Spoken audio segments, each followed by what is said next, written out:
step back a little bit, going back to, because before, like you mentioned, there was past bounds. You mentioned Yeah. earlier as far as it was the group is called Soundgarden.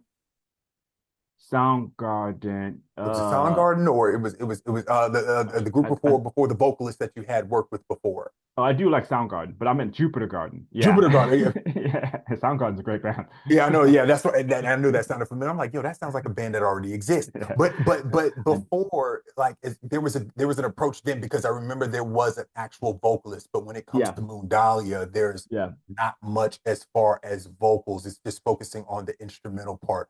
Why yeah. is there a transition to now with you guys doing the two EPs? Why does it Mm. seem like it's, or not seem, but why is it that there's now more of a focus on just the instrumentals? Well, I think that when we were the before we became Moondahlia, Luca and I, we were calling ourselves The View at Midnight. And we released two singles with my vocals on it under that name. And then when those didn't work out, we put Ryan and well, we Ryan joined the band. The first thing he said was, "You guys got to change the name." He's like, "You have to change the name." We were like, "Okay." So I like beat my head against the wall for like 2 days, and I just wrote down thousands of words. And I think the combination of Moon and Dahlia was the one that everyone agreed upon. Right, So, because I remember in the introduction interview that you and Luca mm, did, you guys were saying that it was hard for Japanese people to pronounce. Is yeah, that what it was?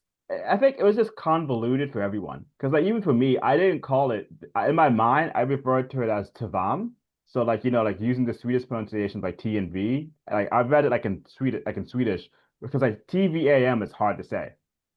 But I would be like, oh, Tavam, Tavam, Tavam, Tavam, Tavam. And like, I would talk to my wife about the project and I'd be like, yeah, Tavam. And like, Luca and I would write it as TVMA. Yeah, TV. I can't even say it, Tavam to each other.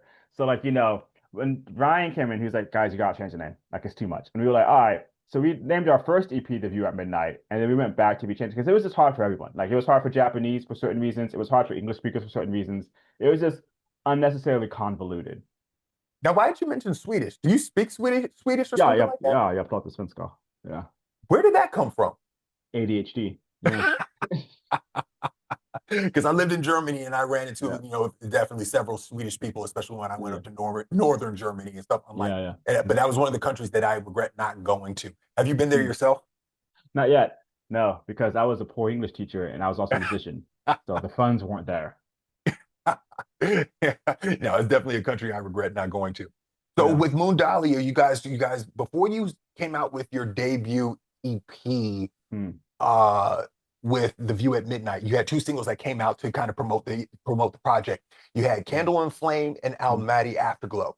Now, Candle Yeah. and Flame is my favorite one as far as with the bounciness, as far as with the guitar, because it's kind of like music sometimes is funny when it comes to releasing it. When you have Hmm. the first song comes out, it seems like it's the one that is like kind of like kicks the door open and everything like that. What was the mentality behind Candle and Flame?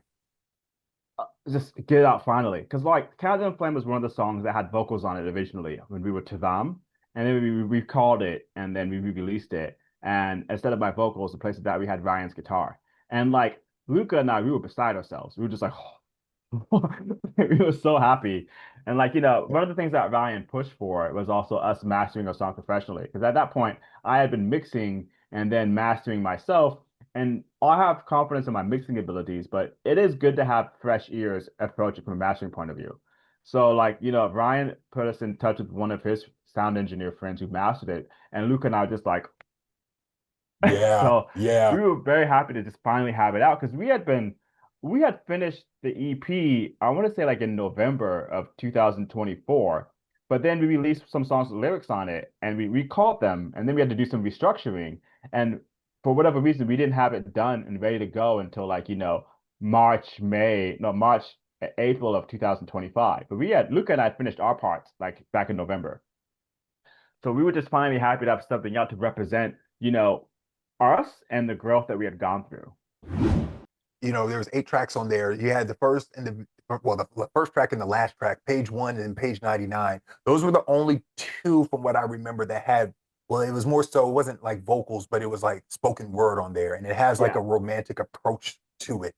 Of course, The View at Midnight, of course, it has to do more so with the name Hmm. of your band. That's the Hmm. name, it's based off the name.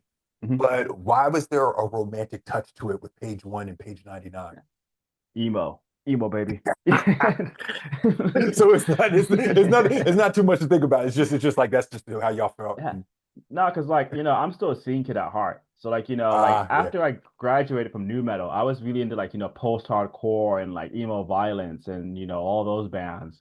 So like, bands like Silverstein, Taking Back Sunday, uh Under Oath. Like I know I'm saying all these bands from different genres seemingly, but I was in that scene. But I was a huge Hem fan, and Hem's not emo at all, but like, I was into like, that mid 2000s, like, mishmash of different scenes come together to kind of be represented by Hot Topic, right, like Hot yeah, Topic music. right, So exactly. I was into that.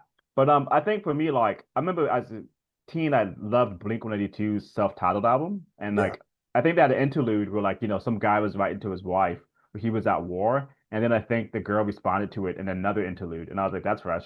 So when Oh, we okay. did this project, I was like, let's make it kind of vague, but let's have it open up with like, the possible female partner in this relationship. And then page 99 would be from the male's point of view. But the male's point of view wasn't that romantic. I just kind of just like, because I wrote all the lyrics for those and I was just writing whatever because I wanted to keep it vague. So I think the male guy.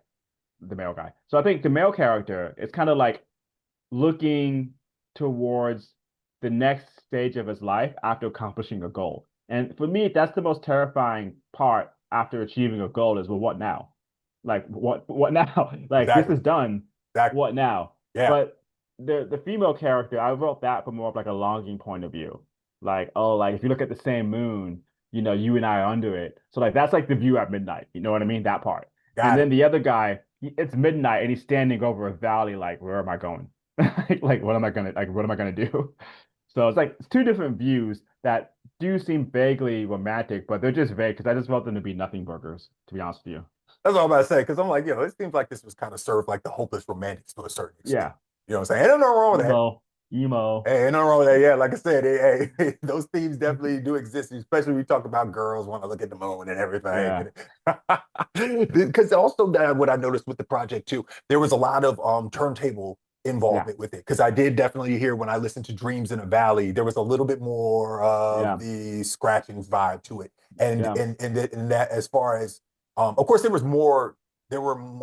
like more of that incorporated in, or I want to say certain songs that incorporated it more than others. But Mm. but it was actually really cool to hear because even like well, not some of the songs, but one of the songs that I noticed that I felt like could have been like on a chill hop playlist Mm. was Figure Eight, like the last Ah, track on thank you. there. And I felt like it was like, yo, you put that like on, it was like a real chill, loungy Mm. vibe to it. And that also had Ryan Lee on there too, because he's on Yeah. two of the tracks there too. Yeah.